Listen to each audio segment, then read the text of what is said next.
Well, good evening, and welcome to Queer News Tonight. This is the world's first and only LGBTQ plus daily evening television news. We're broadcasting live, and then we're available on demand. And we're available on all smart televisions, including Roku, Apple Television, Android TV, Amazon Fire TV, and of course, YouTube and Facebook. It's time to queer up the news. It's Monday, February 20th, 2023, and we're live and literally out of the closet and into the headlines. So many of your important stories we're going to tell this evening on Queer News Tonight. This is the world's first live daily LGBTQ evening news show, literally out of the closet and into the headlines on Queer News Tonight with Al Ferguson. I'm your anchor at Queer News Tonight, Al Ferguson, and this evening we bring you the news of and a perspective representing the LGBTQ plus community from South Florida, America, and across our planet. This is the world's first and only unedited live LGBTQ plus evening news show. Whatever happens unique in LGBTQ plus news, you will see it and hear it. Happening Out Television Network is a 501c3 nonprofit media platform in the television and radio model of PBS and NPR, but designed for our LGBTQ plus community. We are part of one of the largest LGBTQ plus media companies in America, Hotspots Magazine and Happening Out Television Network. Our magazine is celebrating 38 years of the LGBTQ plus experience, and our television news, talk, and entertainment shows support our mission to educate the LGBTQ plus and broader communities. Well, let's welcome anchor FayWhat. She's a radio and television personality and has a popular blog and YouTube channel aiming to unite the L and the G together. She's a hostess and an MC for many South Florida events, an animal advocate, and owner of Faye's Fur Family. Also, make sure to catch the FayWhat Show, the first LGBTQ plus morning show, Mondays at 9 a.m. Eastern, online or on your smart television. And did you hear Faye was the winner of the 2022 SFGN Best Local Television Personality? Welcome, Faye. I'm just going to have you say that for the rest of the year because I love it when you say that. You know, it's funny you say that because it was crossing my mind. This is probably the last time that's ever No! Right, that's really fun. You have to say that. Stop it. It's only been a couple months. So I just want to say hello to everyone and say thank you so much. I had a great weekend. Yesterday was Gay Ocho. A bunch of us were there, and I was blessed. Watched you on stage? I was blessed and honored to host the girls' stage, Lynn's Girls Central. By the end of the night, I ended up with underwear on my head. I don't know how that happened, but I'm living for it, and I had a great time. Big shout out going out to Damian Pardo and Jonathan Casañas, Forward Miami, Bella Dunbar. All you folks did an incredible, Raul. Everybody did such an incredible job putting Gay Ocho together. It was just wonderful to see thousands and thousands of black, brown, white families, dogs, everybody. Some heteros came out, and you know, we can't have a party without some Trumpsters too, because they were there representing as well. And you know, some of them were doing a little wiggle and everything while they were doing the Trump. I was like, do they know where they're at? You know, it's funny. I was with Darren Lowley, the executive producer of this show, and we were trying to find the stage that you were hosting on, and we were walking down this huge crowd down Gay Ocho, and all of a sudden we started to hear this very loud, piercing voice, and we just followed it and followed it. And there was Faye on the stage. We found her. Michael, my best friend, gave an alarm when she started speaking about, for the volume, for the decibels. It actually went. My screenshot of it. My favorite thing of Faye on stage yesterday is how conservative her shirt was. I mean, she was just low key and wait. My shirt said scissoring is my cardio. No. Jamaal went, oh. Folks at home, if you don't know what that is, ask your nearest lesbian. You can also Google it, all right? All right. You can also Google it, the scissoring, yeah. That's very googly. All right, let's welcome my brother. Jamaal L. Starks is in the house today, and I love him. He's usually in bed with me on the FayWhat Show, which you can watch every Monday morning at 9 a.m. Just wanted to let you know. I totally put in a plug. Cheated on him today. Someone cheated on. No one would cheat. Look at how hot he is. No one would cheat on this piece of hot chocolate with. Right. Well, we'll talk about it later. All right. Jamaal L. Starks is in the house. Okay. Jamaal L. Starks is a rare Miami native, also known affectionately as Porcelain. As a spiritual wellness consultant, he's an active member of the yogi community through the first and only Queer Yoga Club Miami. He is positioned as a VP of Impulse Chapter Miami, a professional background boasting a 16-year aviation career that led him to oversee the flight operations of 2 major airlines. And he's also a 17-year HIV thriver, baby. He's dedicated himself to lead by example that Black queer individuals are inherently worthy of living safe, healthy, and abundantly thriving lives without social conditioning. Welcome, Jamaal. Great to have you, puppy. So who did you cheat on me with? Oh my God, I still did that. Hashtag cheating on Jamaal. I would never cheat on Jamaal. I don't know what he's talking about. I won't be around for the next few weeks, so you're free to. You have a whole pass. You have a whole pass. All right. Thank you for giving me the whole pass. I mean the hall pass. Got it. And also, this Saturday, February 25th, come out to the Queer Yoga Club at Miami Life Center. It's a fun time, refreshment, snacks, and queer conversation. Come on out. And also, I love your logo on your shirt. Thank you. This is Gigi, the House of Gorgeous Gucci, my house, my ballroom house. Gorgeous crystal action. And my amethyst, my baby. It's come back to me. My baby. My baby. Is it like your kryptonite to keep bad gay boys away? No, probably toxic ones come. Okay, got it. Into my bedroom. Got it. I learned something new. Let's welcome anchor DJ Nena, resident DJ for Lit Bar, Wilton Manors, and military veteran from New Jersey. DJ Nena has a BM in commercial music technology and an MA in English in creative writing. She has been a local DJ and music producer for the LGBTQ community of South Florida for over 20 years. Good evening, DJ Nena. Well, good golly, Miss Molly. Thank you for that intro. All right. Good golly, Miss Molly. I haven't heard that. I will say that. Taking it back, because we do a little old school on Friday nights at Lit Bar with the 80s, 90s, and the 2000s. So, I'm a throwback Friday girl. Then Saturdays, it's open format. And yesterday, I'm happy to say we finally launched our new party, Beach Bum Sundays. All the reggae, loungy. You should feel like you have been to the Bahamas for the whole day and then you go home for free. That's nice. Good stuff. Very relaxing. You guys must come check it out. 3 to 7 p.m. on Sundays.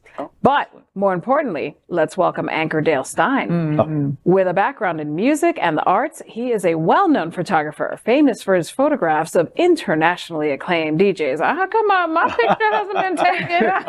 So I don't know why I'm introducing you. Maybe I should be a drag persona or an other entertainer, including our very own FayWhat. Listen, he does magic with those pictures. Don't even look like me. I hear. He is presently the director of music ministry at Unity on the Bay, as well as moderator of South Florida's largest LGBTQ plus Facebook group, Miami Gay List, which can be found on Instagram as @GayListOfficial. Good evening, Dale. Well, good evening to all of you. Everyone's promoting so much, but I'm going to just leave it on the table. So, wait, what did you leave on the table?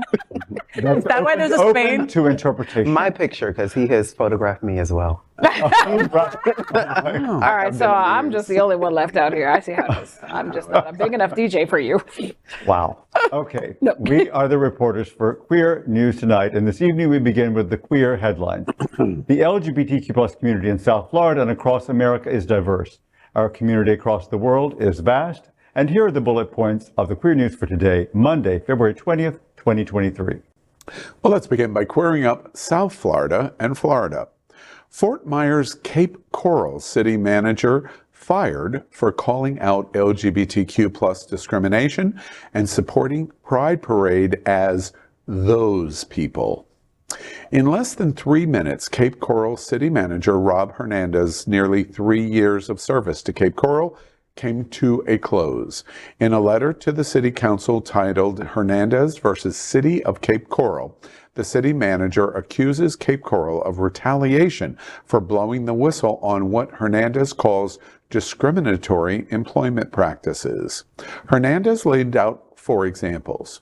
The first pertains to the Economic and Business Development Officer, T. Sharon Woodbury. Hernandez says after some council members learned she was African American, they began to question her selection and implied racial stereotypes. Hernandez also says he saw discrimination against the LGBTQ plus employees. He says he tried correcting pay inequities for city employees. In a third example, Hernandez says the mayor objected to a lesbian employee's recent promotion. He accuses Mayor John Gunter of saying the city should not hire people like that for positions that come into contact with the public. The final example involves the Cape Coral Pride Parade. He accuses council member Shepard of telling him the city should not be providing support to those people. Hernandez also accuses Shepard of asking him to enforce rules of decorum that would only apply during the Pride Parade. Hernandez says he pointed out the request was discrimination. Well, this is a big story.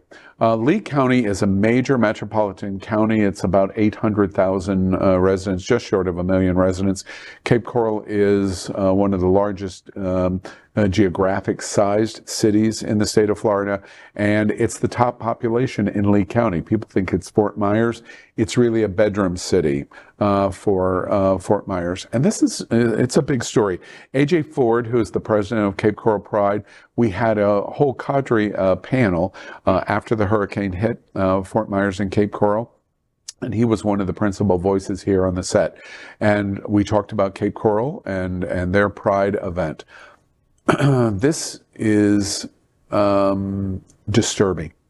And the reason it's disturbing is you hear some feelings of accuracy of the charges because you're making thread connections to Black, women, and LGBT. Mm-hmm. And when you see one spark, maybe not. When you see 2 sparks, well, now I'm wondering. When you see 3 sparks and a city manager is fired with words like those people, that is a dog whistle in purely white Crackertown to say we have a discriminatory belief in our city.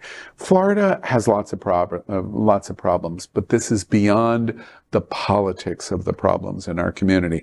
I hope the local media will stay right on top of this. It is being reported by television in Lee County, Fort Myers being the anchor for all of the major networks. We're going to watch it closely. If there's truth here, Queer News Tonight will be one of many organizations all over the country that will say, when you have a mayor and a city commission that makes decision on women, Black, and LGBT like this, it completely calls into question why you would support their #1 industry, which is what? Tourism. Mm-hmm. You're on notice. We're watching you, Cape Coral. So let's get this straight real quick, Al. So Rob Hernandez wrote this letter, and then he got fired subsequently because of writing this letter about all the things that he had seen. Yeah. That is crazy. And you know, what's even worse is that now we're losing someone like him that is there keeping people accountable. Yeah, right. And the contrast to the observation you just make is, let's say that this is not true. Let's give the mayor and the city commission of Cape Coral the benefit of the doubt. We move it out of Cape Coral and let's move it to Fort Lauderdale, or let's move it to Wilton Manors. In Fort Lauderdale, Wilton Manors, there would be a complete and thorough investigation on the truth of the accuracy of these claims. Mm-hmm. If this is patted down in Cape Coral, in Lee County, Fort Myers, Florida, it's a smoking. There's a spark. That's an admission of guilt, basically. Right. I mean, it's like pleading the fifth, you know. And the Rob Hernandez, is he an LGBTQ ally or is he LGBTQ plus? You know, I don't know. Is that on the record? This is kind of a breaking news. It's only come out in the last couple of days. I don't know that yet. I mean, that he's pointing out all the varieties of discrimination is really kudos to him for speaking. But are we surprised for that area, Dale? I mean, Well, you know what I mean? I Like, was just we're thinking down about here it, in because- South Florida, we're in this small little space, and we forget that just a couple of hours up is all Trump country. Well, I mean, even in Miami-Dade, though, we can't even, it's changed. Right. But Cape Coral, though, I mean, my uncle lives there, and I know a lot of people who live there, and they're all rather conservative. But I also know a lot of gay people who live there, who moved there. And so there is an enclave, if you will, of gay people who live there. So I don't know.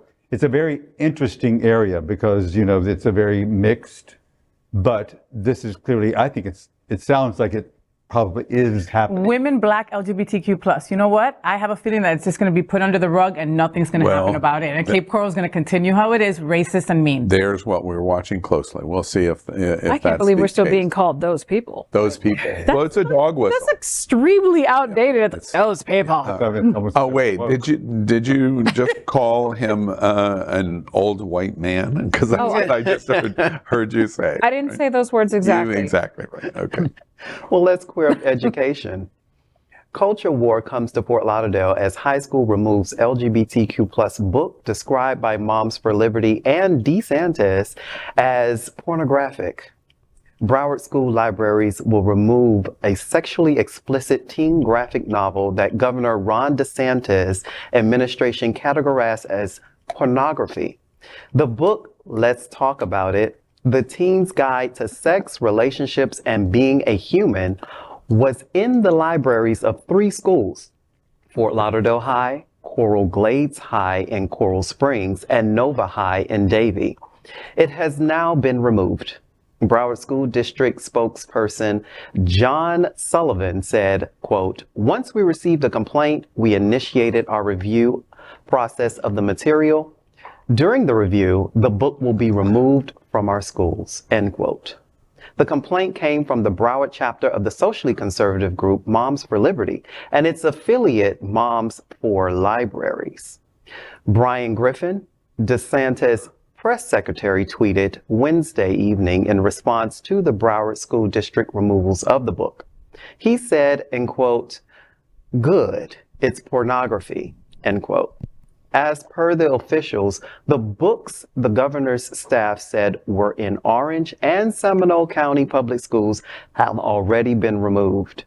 A review in School Library Journal, which describes itself as the premier publication for librarians and information specialists who work with children and teens, has praised the book. Okay, so my question is, well, my question was before this, don't they still have sex ed?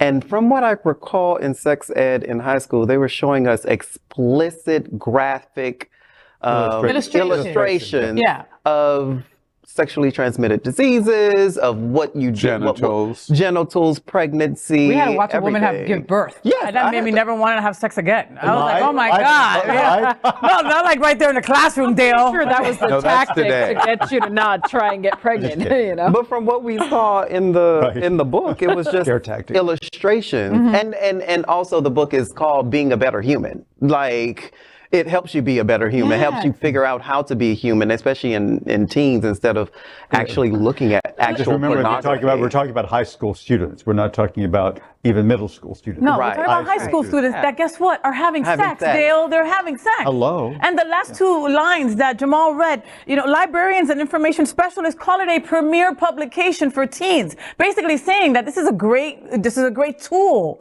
for kids, and you're taking these out. But no, we should still be teaching kids about how Christopher Columbus, was not a rapist and a pillager, and then like killed thousands of people. Yeah, no, we have to keep on teaching them that, though. So how would we expect them to learn about sex? Do we still expect them to go to Pornhub.com? You learn it the old-fashioned way. You know, your point, I just put an exclamation point on, because you make the connection here that the book is embraced by the premier educational, the science of writing, the science of school books. It's embraced by the premier science in America for this field. The rejection of it, Moms for Liberty is a terrorist group. Yeah. It is not an advocacy group. Moms for Liberty and Moms for the Libraries is the worst moniker. Yes. Because it is so incorrect. For sure. That's why they partner with Proud Boys on Las Olas in the Fort Lauderdale event. They were the same one. It was the same group, Moms for Liberty, and they're the ones that are attacking the school boards in various different ways. And the issue here is very similar to the scientific issues that took place in COVID. Science rejection, reject science, reject the doctors, reject the mask, reject. And it's the same kind of thing here in terms of the experts saying this is the way to teach your 9, 10, 9th grade to senior. And it's also, I think, important of what's happening. 2 quick notes.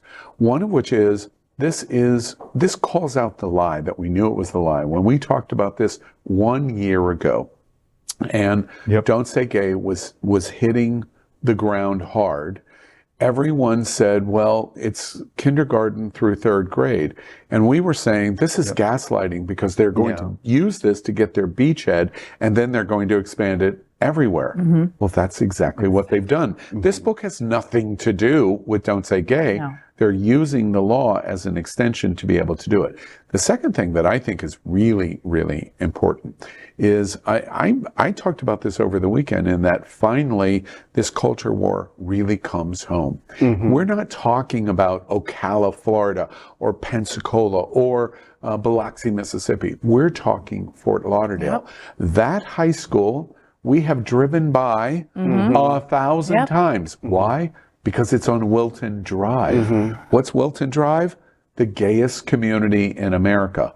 That is the staging parking lot for the Stonewall Pride Parade. And you have to cross a gay bridge, okay? Every time you go by it. You're looking at the main building of the library that this book has now been banned through the assistance of Moms for Liberty. It's creeping in right on top of us. Banning books, and yet guns are just A-okay. Yeah, bring your gun to school. Well, we'll continue by queering up drag culture.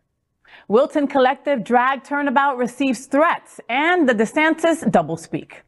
You would think that it would be a good news story when the Wilton Collective announces a fundraising campaign on Friday night for Julian's Fountain of Youth. The cause was for a trip for LGBTQ plus youth to go to Walt Disney World. The $45 cover donated to the nonprofit 501c3 included free food and open bar. The fundraiser was sponsored by Imperial Sun Court of all Florida. The organization started to receive veiled threats that so many other LGBTQ plus events have received in Florida and around the country. The event was a turnabout that advertised, quote, watch as your favorite youth and staff dress and perform in drag king, end quote. Soon there were allegedly questions from Governor DeSantis' office. Calls and comments included words that suggested the event would be closed down if it actually occurred. Governor Ron DeSantis has threatened our house in Wynwood, Broward Center for the Performing Arts, and others for having drag shows that allowed minors present. A show in December with the Christmas performance of a group of queens from RuPaul's Drag Race has received the state's attention.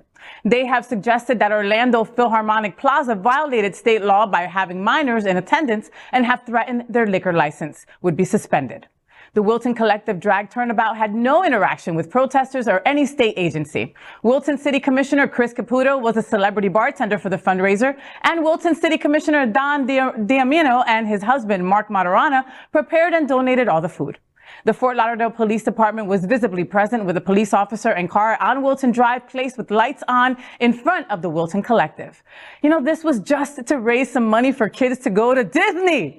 Okay, and they had to put cop cars outside and get added security for this. And it's not going to be the only one targeted. All our events are being targeted at this point. And it's had to, our house has security. Every place now has had to get additional security out of their own money. That's not money that they're getting anywhere, any help with, because of things like this. Now, kudos to Wilton Manors Police and Wilton Manors commissioners and our law enforcement, all those that come and support us at these events, because that way it makes our people feel safe, you know, because, I mean, it's it's not an easy time. It really isn't an easy time. And, kudos to Jay Foy for still having the cojones to put this together, because I don't know if I would. If I was threatened by DeSantis, and his goons, I'd probably be like, well, maybe I shouldn't have this fundraiser tonight, and they still did, and it was still successful. So congratulations to all of them. Yeah, absolutely. But I think this is absolutely the time when we must not back down.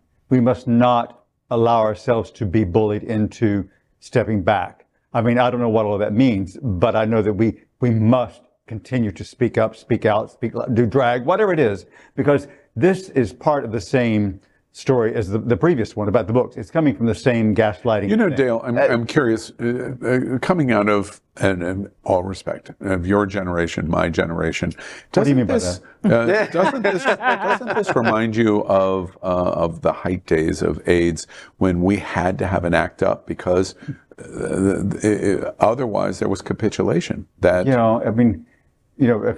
it's hard for me to even compare, but I would say that the common thread is ignorance on the other side, because it's ignorance, because they're fighting something they don't even understand or know. I mean, that threw me for a loop. I don't know, but that was it was just an interesting because in our being of this generation, we've seen this kind of thing come and go a lot over the decades. Yeah. But this, to me, seems... Her name was Anita Bryant. Right. But this seems to me to have escalated to some of the worst I've seen in my lifetime. Yeah. Which is pretty shocking. It seems to me like what we need is also parental support. People who are parents of queer and trans youth, because that's where they're attacking us from right now, is attacking us from the parental front. My child, I want my child. And so now it's time for those of us who are parents of just children in general to actually band together and start creating committees and groups, just like the Moms for Idiots who are partnering and going about their way. We should also employ the same political tactic. Mm-hmm. I first started hearing about this and these rumors of the protest comments, etc., about a day in advance, and I went to the collective. I spoke to Julian in his office, and I said, "The stuff I'm hearing, is this true?" And yes, it is true. And the remarks that were made. I went to the event on Friday.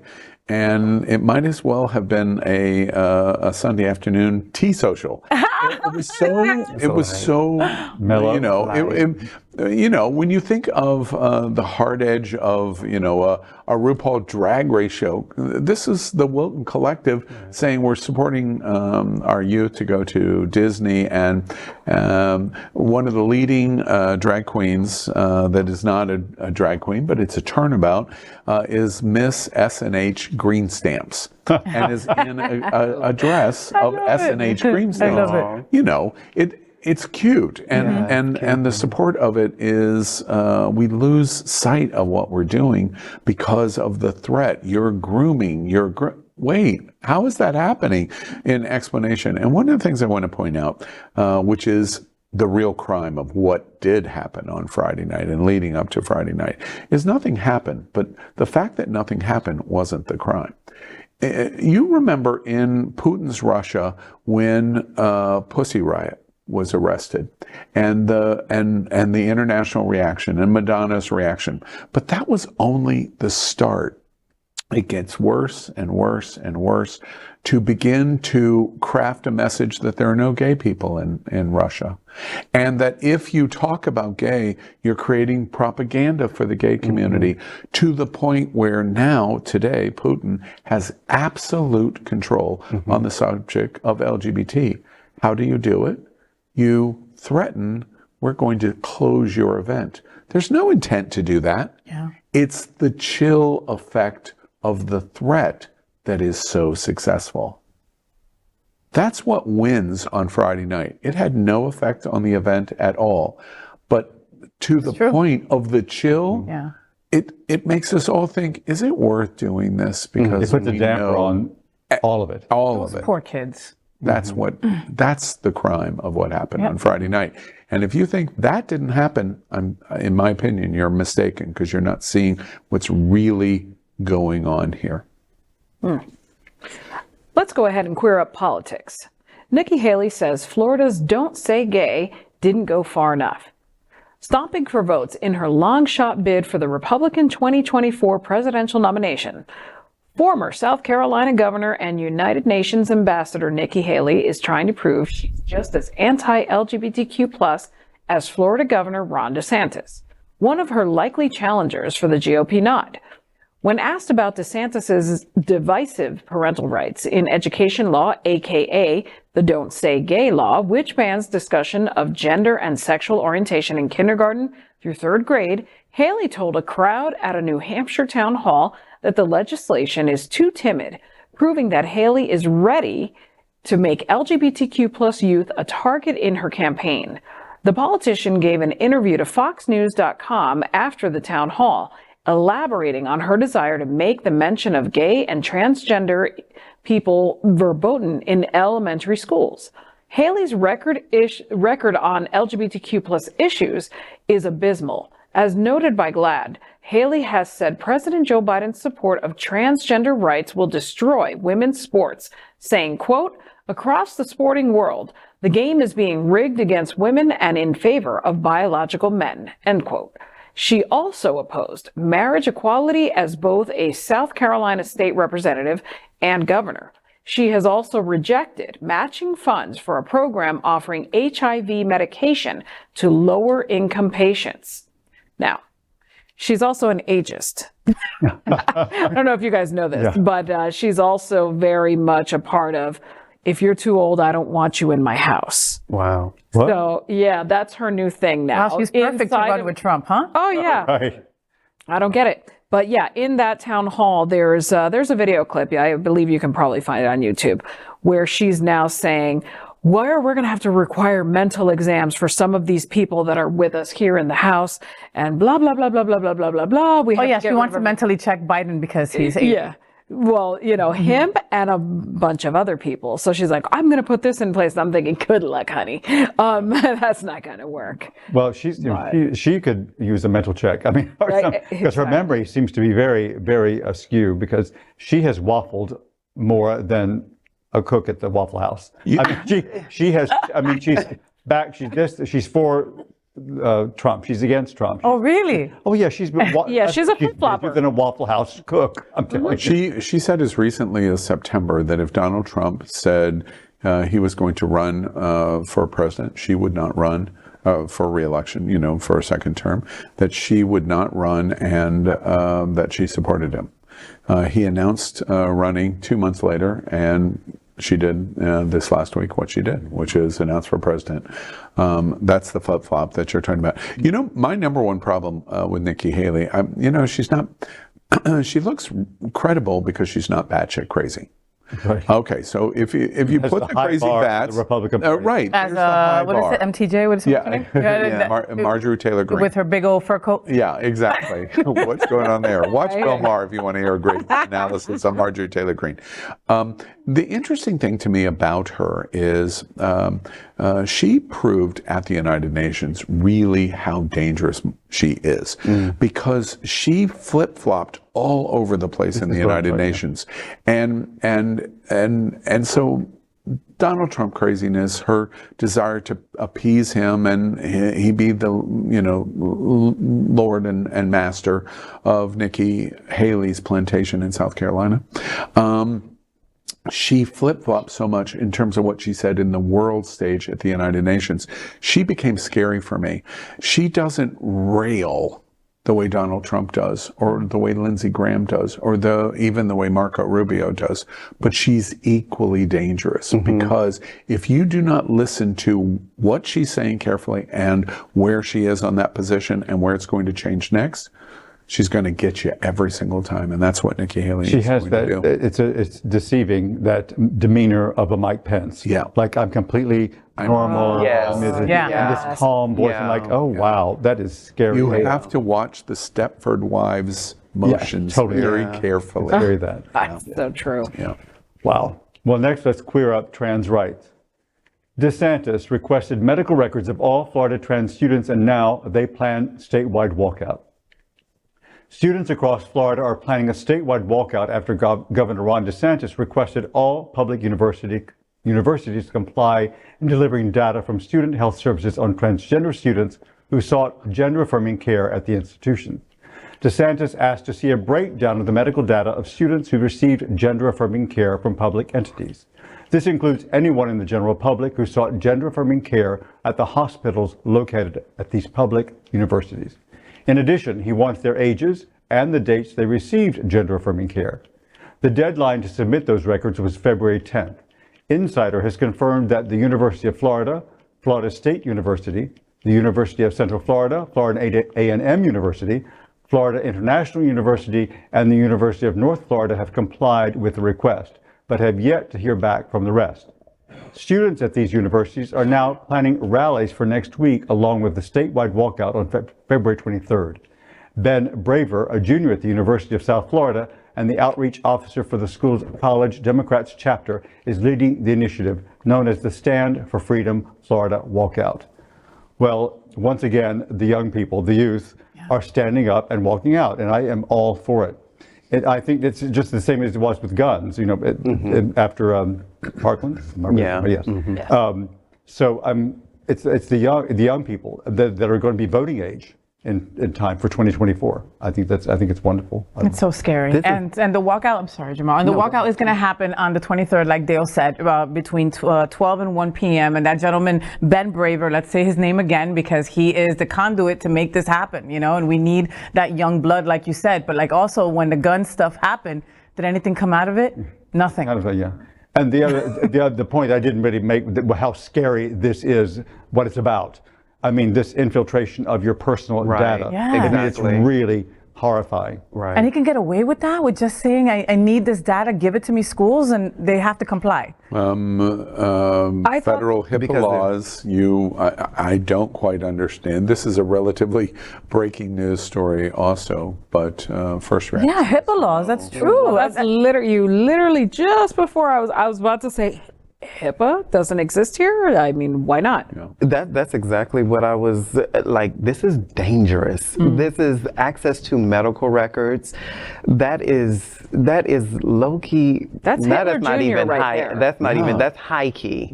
right on the money. Yeah. Oh, yeah. That's high key. One other observation, and this is beyond. We're all reacting the same way. It's just beyond. The one thing that really gives me the cringe-worthiness of this request from Governor DeSantis of requiring our state universities to share data of people that are getting gender-affirming care. It doesn't have to be drugs. It could be counseling. Yeah. And they want to know, are you being counseled? Yeah. I'm suicidal.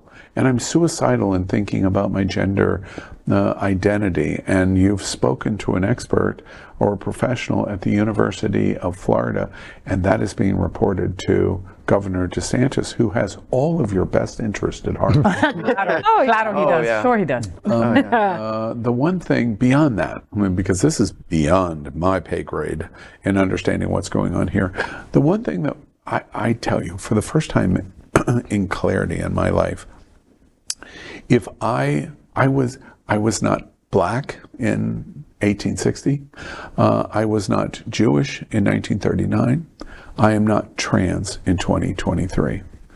But my goodness, if we don't understand how the trans community feels like they're on the verge of being not only marginalized, not only discriminated against, but literally on a path of destruction.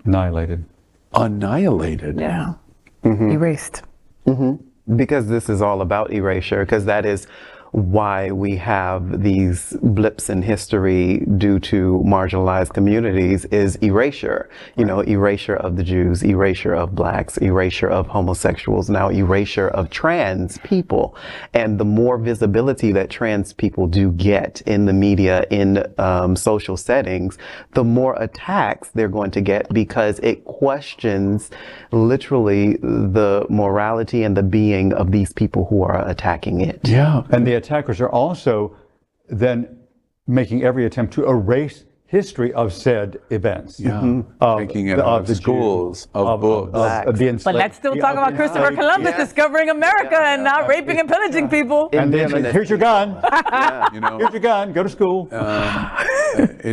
My heart goes out to this story because I literally am beginning to lose objectivity of voice support, but I feel so inept in that my voice support will have any consequence of value at all if we do not find a way to stand up against these people and what they're doing. And at the end of the day, in terms of what happened to Jewish people in 1939, America became a railroad of sorts. It was on ships, but America helped get Jews out of Europe. Other countries helped get Jews out of Germany. That's the Underground Railroad story out of the South in 1860 and 61 and 1862.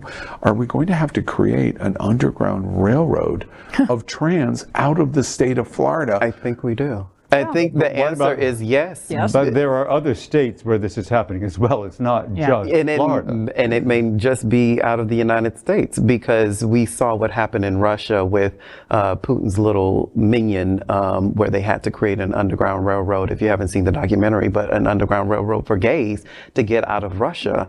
And it was very tough. And right now, this trans situation, this story is literally blowing me, because to request medical records, like, and I'm really feeling also for the parents. I think that this fight is going to start to be also intergenerational as well. It's going to really require an intergenerational. And my example, you know, the argument in terms, they've taken this relatively absolutely obscure issue. This is the story that's going on at the New York Times. The New York Times said, is there any truth in terms of the kind of referral to surgery for minors? And that story is blown up completely out of context to say, well, how many people that are minors in the United States have actually gone through transition surgery? The number is so small that it's all, you know, it's just beyond small. But that is taken to the point of saying, well, that's everything in trans. That's not. This story is not. This story is not going into a health clinic at the University of Florida. This could be as simple as, I have dysphoria and I can't explain it or why I'm feeling this way, but I'm in the wrong body. And I feel suicidal. And I'd like to talk to a professional to help me get through today. And that's going to be reported to somebody that clearly has their best interest at heart. Oh, God. That's what's going on here. If you want to support, they are going to have this walkout on the 23rd from 12 to 1 p.m. Go on their social media. They have an Instagram called Stand for Freedom Florida, and follow them and see how you can help. Next, we are proud of our special partnership with Sunshine Cathedral, the world's largest queer church right here in Fort Lauderdale. Supporting that partnership, we are broadcasting from our permanent set here at Sunshine Cathedral at the Happening Out television studios. We broadcast Sunshine Cathedral Sunday International Service at 10:30 a.m. every week.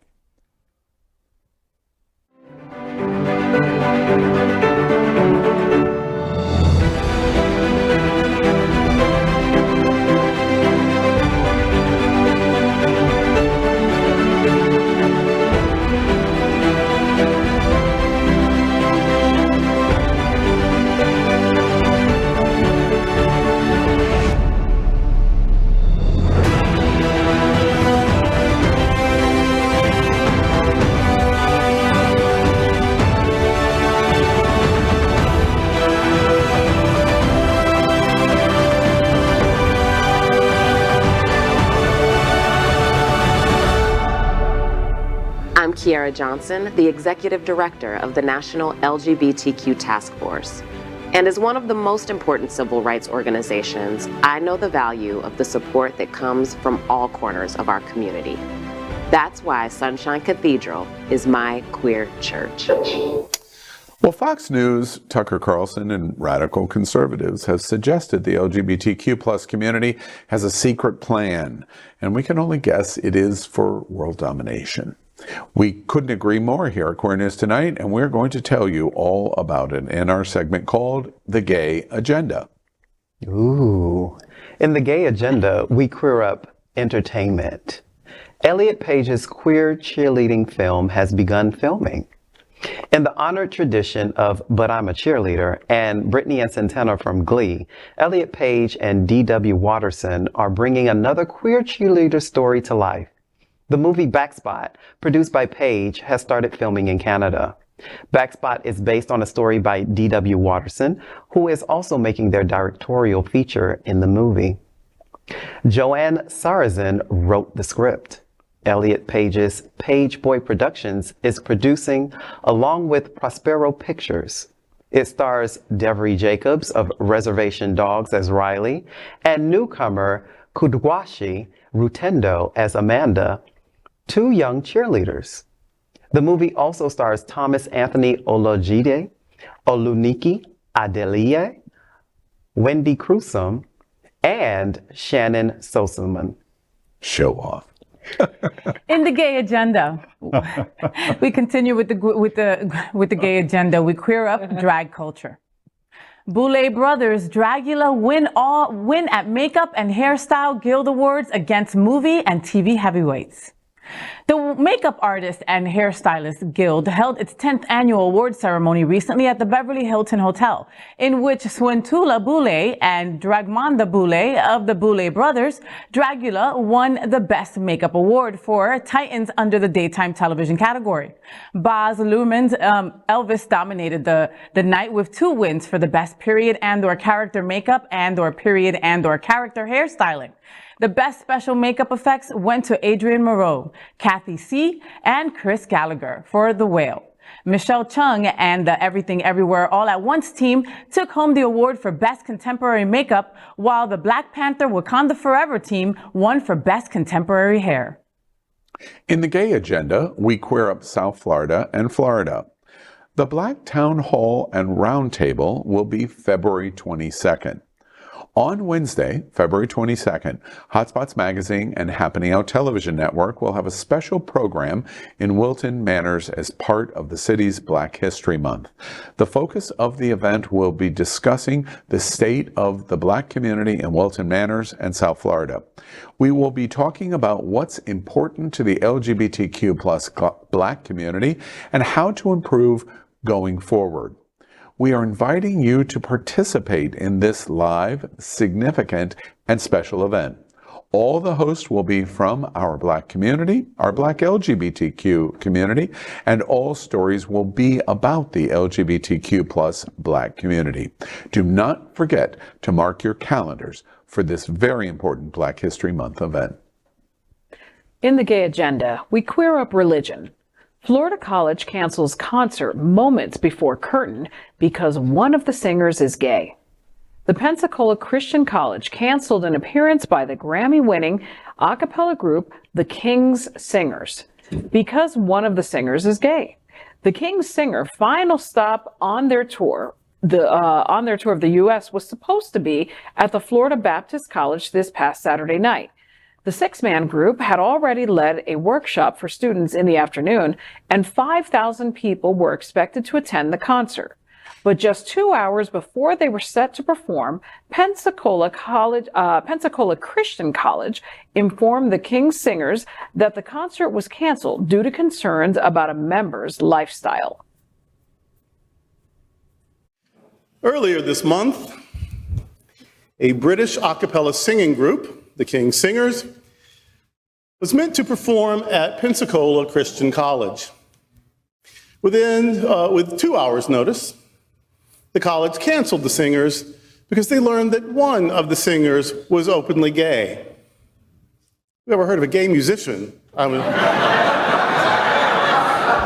sure they were stunned.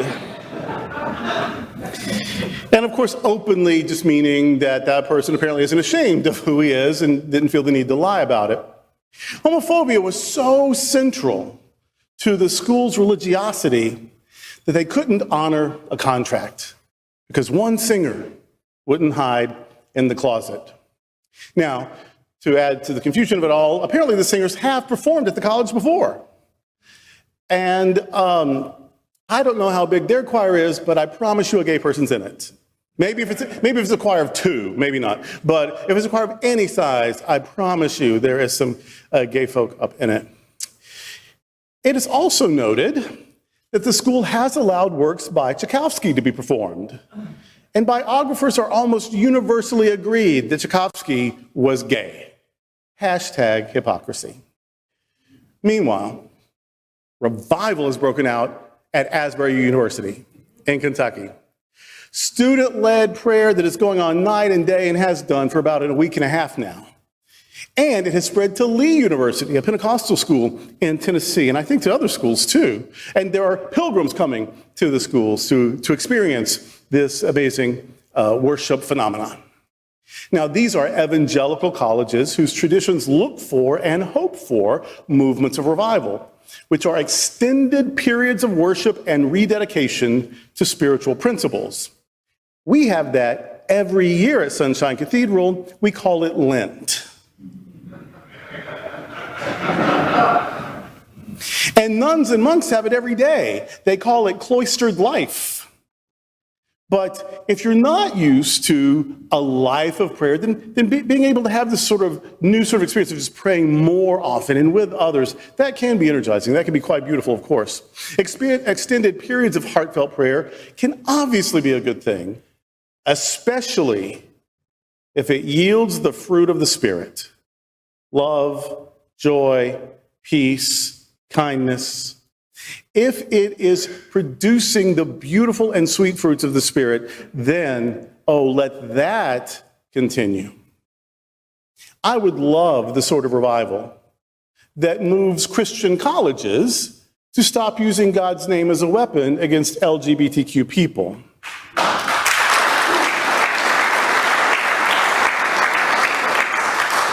When they promote intolerance of LGBTQ people in God's name, they're using God's name in vain. And so with all this revival going on, I hope the spirit of justice love that energized the civil rights movement and the women's rights movement and the gay liberation movement and the peace movement, I hope that spirit of justice love blows again in human hearts all over this nation. That's the revival I pray for, a revival of compassion, fairness, and inclusivity.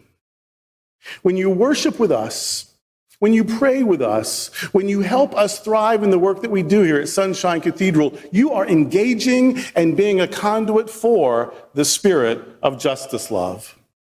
My clarion call today is for us to catch the spirit of justice love, to bear the fruit of that spirit, and to not only pray for peace and justice with our hearts and our words, but also with our lives. Lent can be a time of spiritual renewal for us, and Lent starts on Wednesday. So please come to the Ash Wednesday service and worship with us throughout Lent. Pray daily and let justice love be revived within us. May God's blessing be upon all who embrace and share justice love. Amen. We queer up hotspots. Hot Shots with Hotspots presents images from the Red Dress, Dress Red Gala.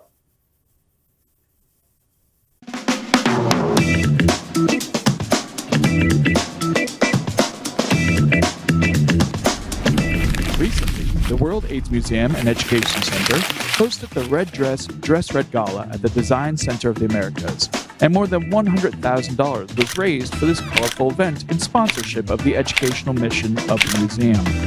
Sponsored by Hunter's Nightclub, the color was inspirational and amazing. This national event made its Florida debut. Since the money is donated to Florida AIDS Walk, all the funds will be matched dollar for dollar by AHF. Fort Lauderdale's gay mayor, Dean Trentalis, issued a proclamation celebrating WHAM's efforts to reinforce the city's support in the fight against HIV/AIDS. Hotspots Magazine, happening on Television Network, congratulates World AIDS Museum Executive Director Terry Dyer for this outstanding success for our LGBTQ+ community.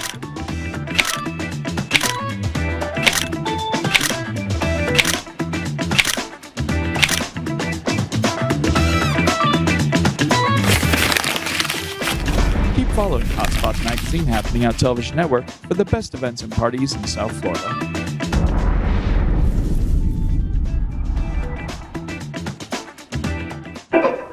Well, that is today's news for the LGBTQ plus community on the world's first and only daily LGBTQ plus evening news show. If our community is important to you, share this news with your friends and family.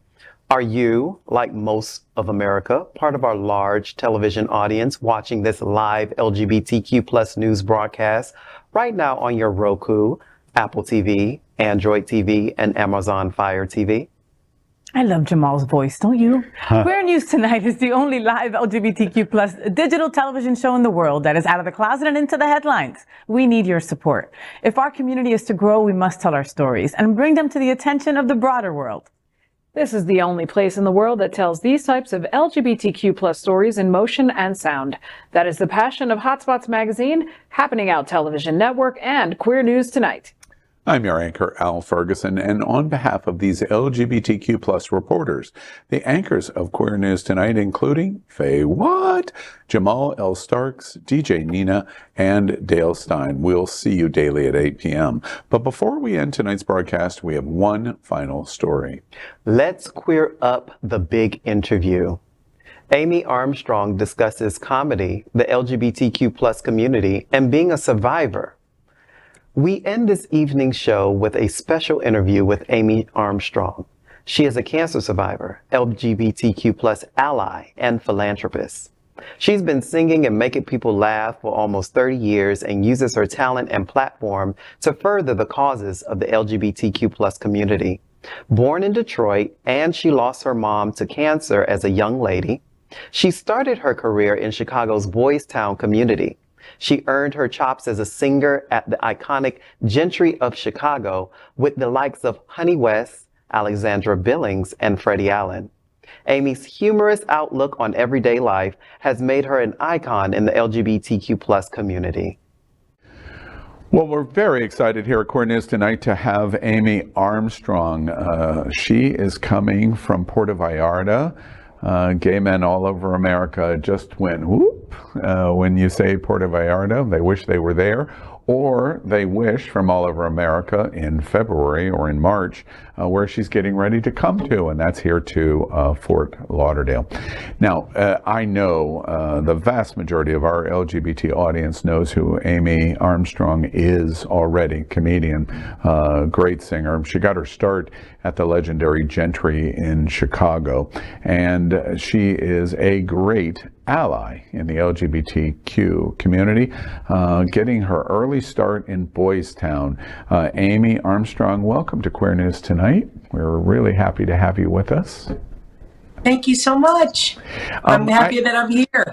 I have to get this right off the table. Your early days at Boys Town. Now, you know Boys Town's gay, right? There's lots of gay people there. Oh my God, are you kidding me? Like, yeah, uber gay, of course. Yeah. I moved there with two boys from college, and they said they were moving to Boys Town. I said, well, am I allowed because I'm a girl? And they're like, yeah, come on, move with us. And that's how it all started. Yeah. And I started my days working at Beatniks, which is a secondhand clothing store, and started working also like helping out at a bar called Charlie's, which was a country western gay bar. Yeah. Yeah. And lots of gay boys. I have so many friends from Boys Town. We don't call it Boys Town, by the way, anymore. We've gotten foo-foo. It's North Halstead to you now. Sorry. Right. Yeah. Exactly. But it's a situation where I imagine as you were honing skill as a singer and a humorist and a comedian, it was a perfect audience for you because they were just going to tell you, you're good, you're not good, here's where you got to get better. Is that how it was wonderful. Was it? No, it was great because, you know, in Wrigley Field, I'm just like a big straight girl and they're like, where's the skinny girl with blonde hair and big boobs? Where when I went to Boys Town and started to sing, these men accepted me and loved me for who I was. So being a 6 foot tall big girl was actually not a disadvantage in Boys Town. Yeah. They like a big boss woman. You know, thank God for the Ethel Mermans and the Mama Casses and the bigger girls that kind of led the way and said, you know, hey, we're talented, just listen to us. You don't even have to, it's not about this. And I love that because those boys always accepted me for who I was. They still do. Yeah. I just have to tell you, we haven't met. I'm looking forward to seeing you next month when you come to South Florida to the Sunshine Cathedral. But when you said you're 6 feet tall, I got a little shiver up my spine. It's like, wow, that's going to be exciting. Oh my God, in Mexico, buddy, I'm like Dorothy in the Land of Oz. It's really kind of funny. I walk out my door and everybody's just like, she is grande. And grande means tall. Gordita means fat. So, no, I'm very grande compared to a lot of the people here, which in a way is funny, but also like, I can't find clothes to save my life. Yeah. I'll look at them and go, is there anything that fits me? And they go, no, flip-flops.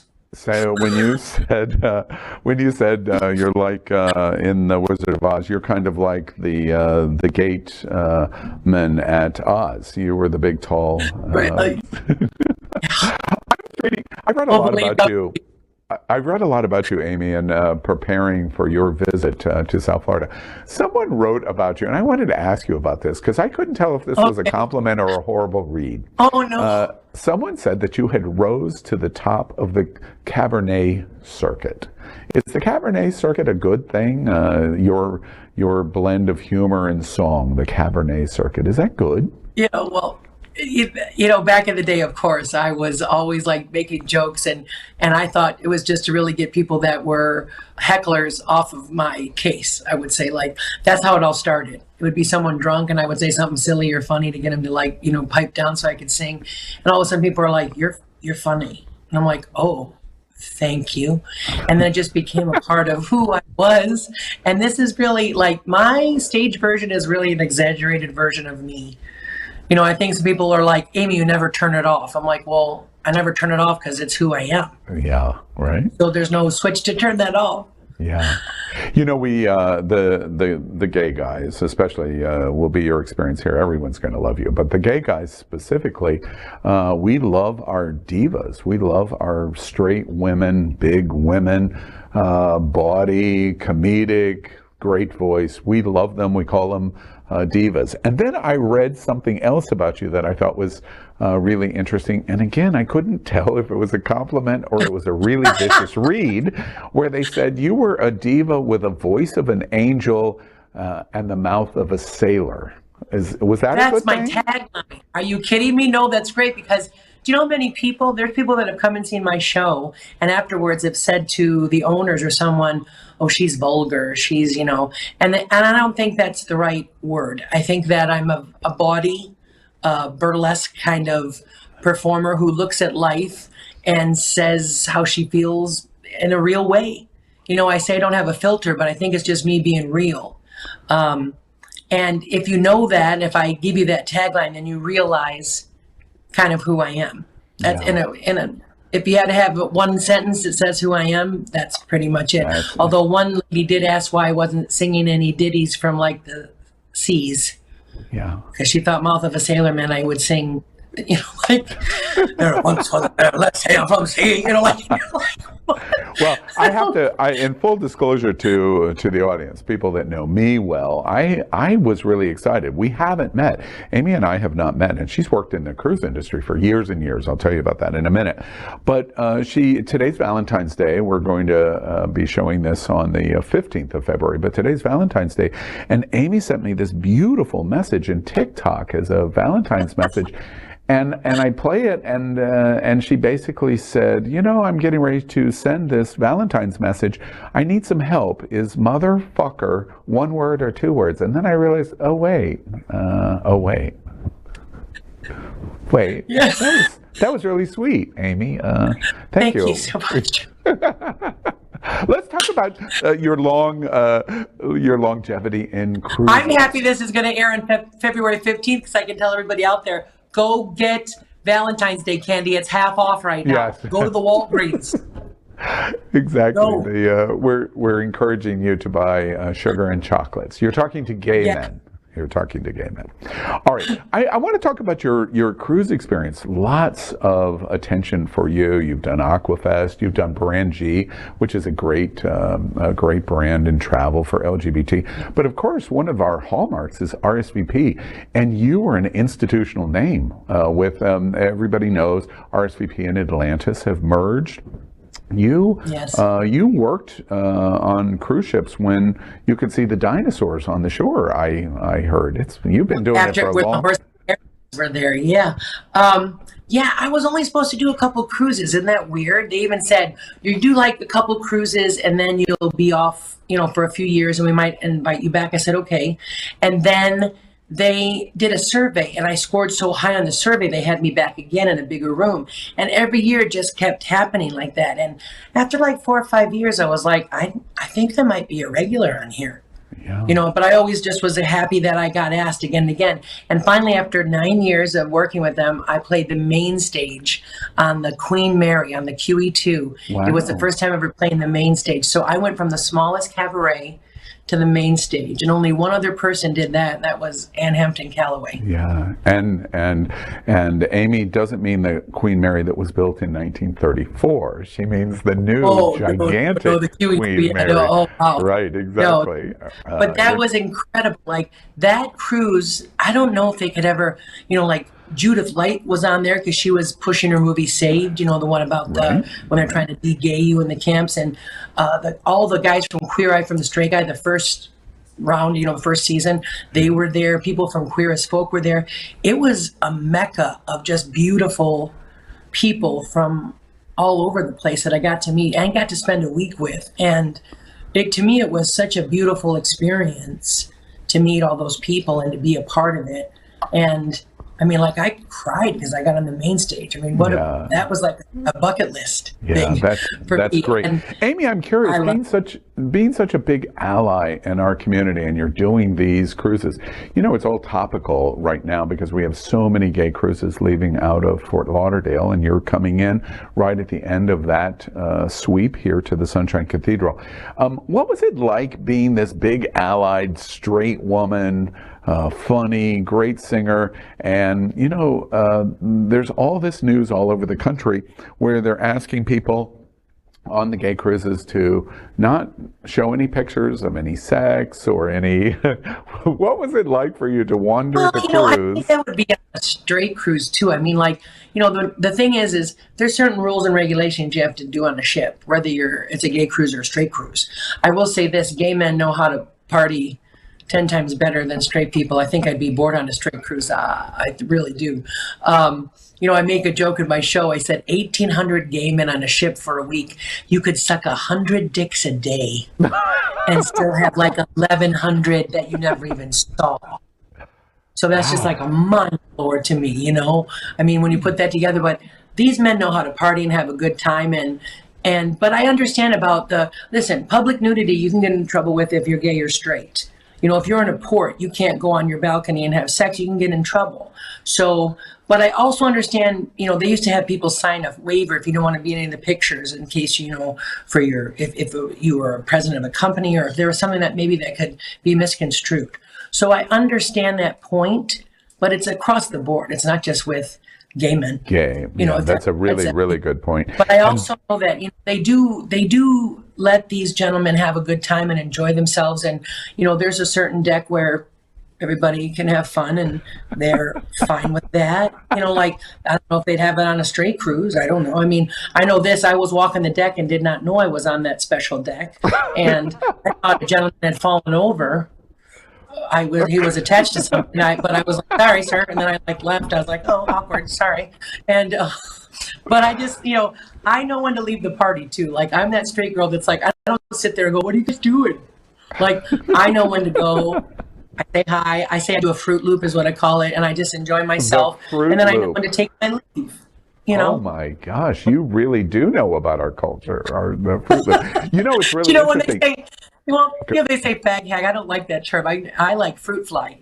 Yeah, fruit fly. Because I feel like I'm the woman who's like, is everybody okay? Are you all right? Okay, good. I'm going to go have fun. And that's what I do. I haven't basically heard a word that you've said for about the last 3 minutes because I'm thinking about the math and the numbers that you were talking about earlier of 1,900 and 100. And gay guys are really good at mathematics. So I'm calculating in my head right You don't even know now. People, what I say, they'll go, challenge.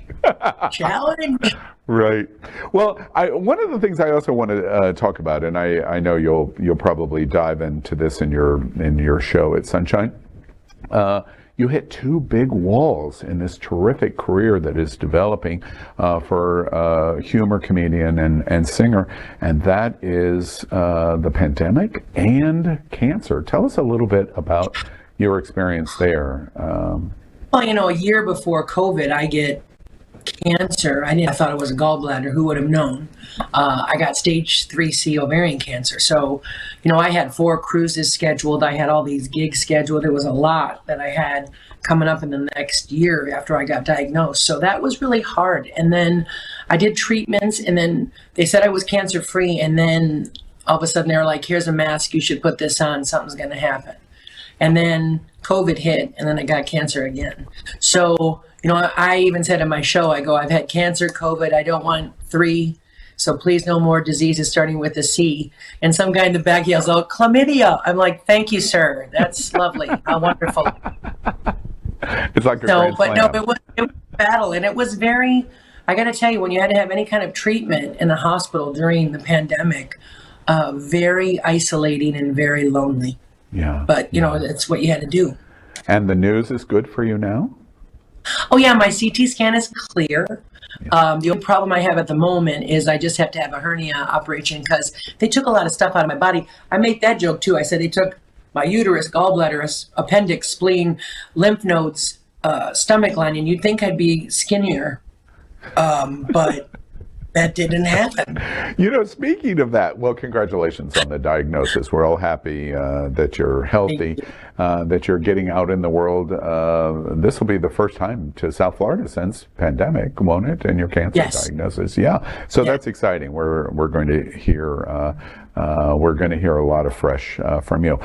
I want to also I want to come back to so many of the things that are said about you online. Again, I continue to ask. I'm not sure that this was a compliment or it was a terrible read. I read another reviewer that called you the Bacon Diva. What's the Bacon Diva all that's about? That's a good one.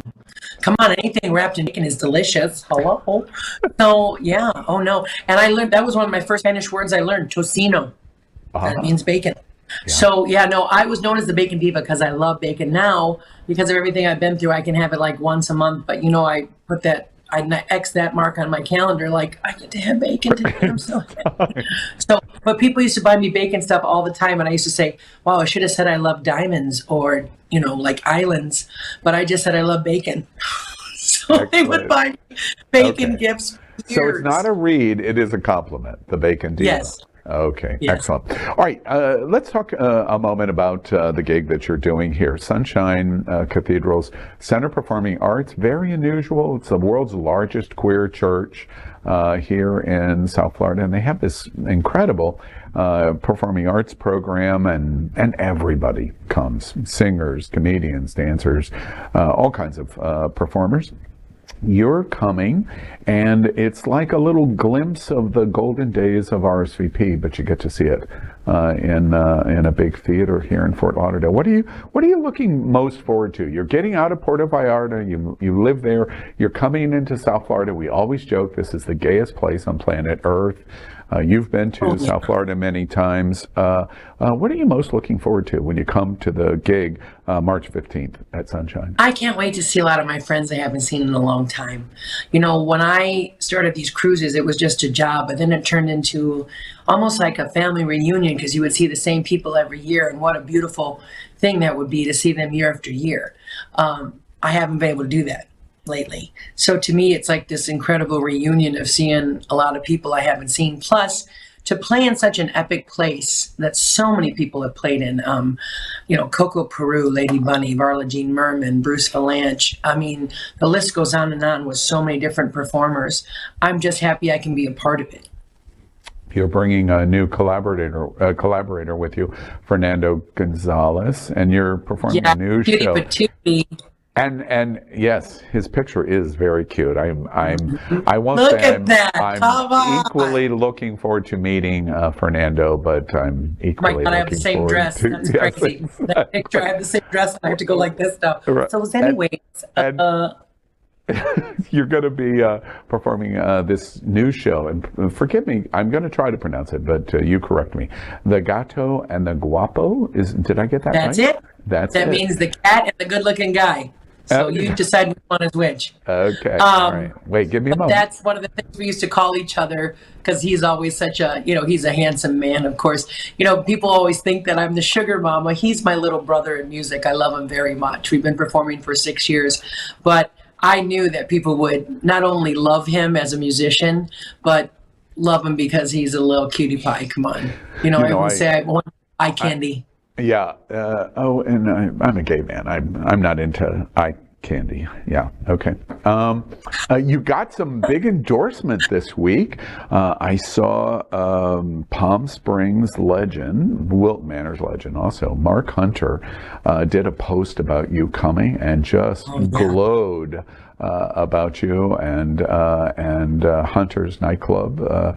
They do terrific things here in community, both in Palm Springs and here in South Florida. That was a real plus to have Mark Hunter come out and say, this is something you got to go see. But I knew Mark from Chicago because he had a Hunter's there in Illinois. And then when he opened this one, I knew that that was open, but I hadn't seen him in a long time. When I said I was coming to Florida, he was so, first of all, just happy that I was coming to Florida, but also just so supportive.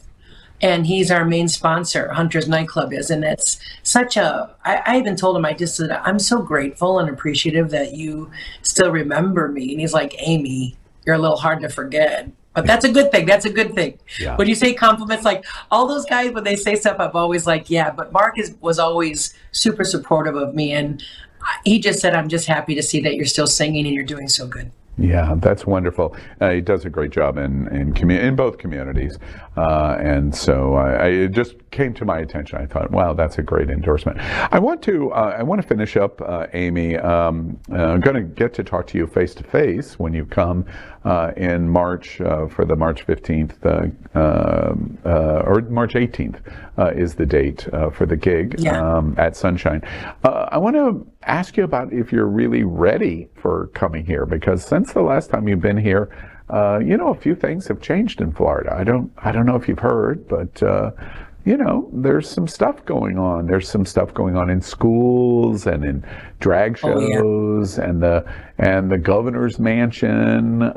Where do you sit on all of that? So you sing and you do your eye in humor, and you're a comedian. What do you think about what we're watching going on here in Florida? Because you're going to come here and right. And I have to tell you this, I want to be someone who's not only a storyteller, but who's an educator, and make sure that we can all just get along well. In my shows, I make jokes a lot and even say, straight people, I'm helping you get an education here when I'm telling you these jokes. Just recently, there was Bear Week here, which was called Beef Dip.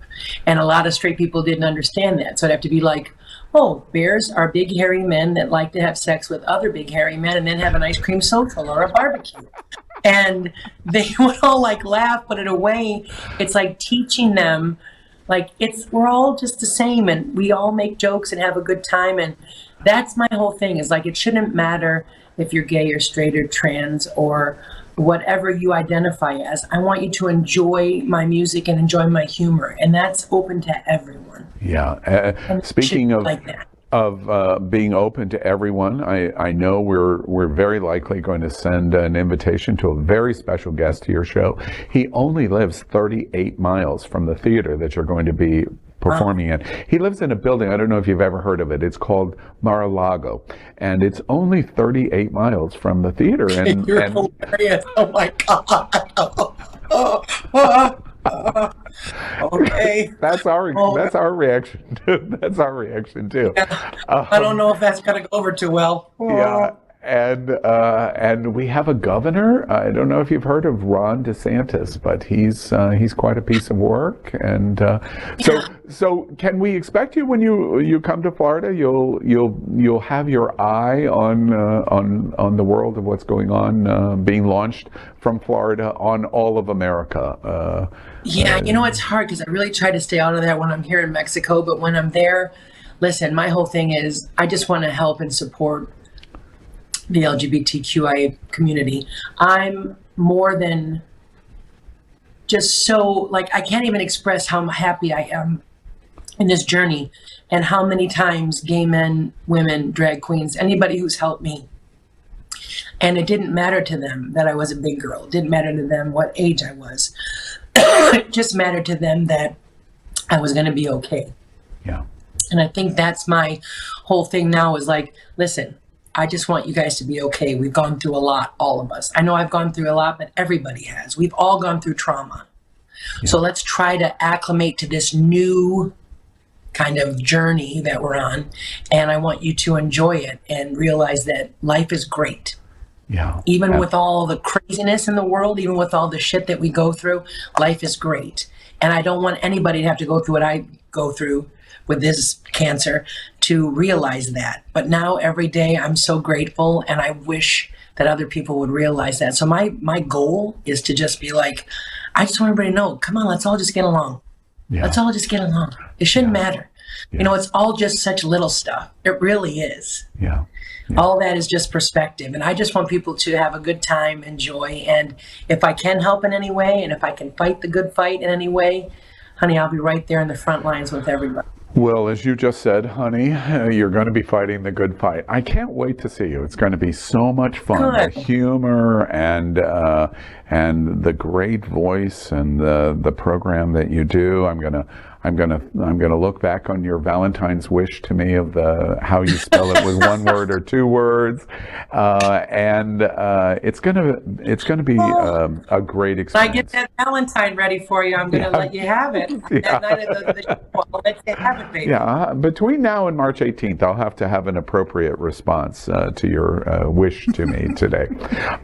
Amy Armstrong, we can't wait to see you. Sunshine Cathedral, this big gig, March 18th. It's something not to miss. And your first visit in South Florida is going to just welcome you royally, because we need good music and we need a good laugh, and you're going to deliver both. And being I can't wait to see you guys. You know, there's somebody else in our community that is a glamazon at 6 feet also. And so when RuPaul does it and says life starts at 6 feet, that's exactly where Amy Armstrong is. And we thank you very much. Can't wait to see you here in South Florida, March 18th at the Sunshine Cathedral. And thank you very much for being with us tonight at Queer News Tonight. Well, thank you. I had a blast. Thanks for letting me be myself. Whew, I get nervous when I have to do PG. It's nice you guys let me just do whatever. Have a great day, you guys, and come see me if you get a chance. And if not, come see me when I'm in PV too, because I think everybody would love Puerto Vallarta. If you like the Latin flavor. LGBTQ plus news is vital for our community and for the...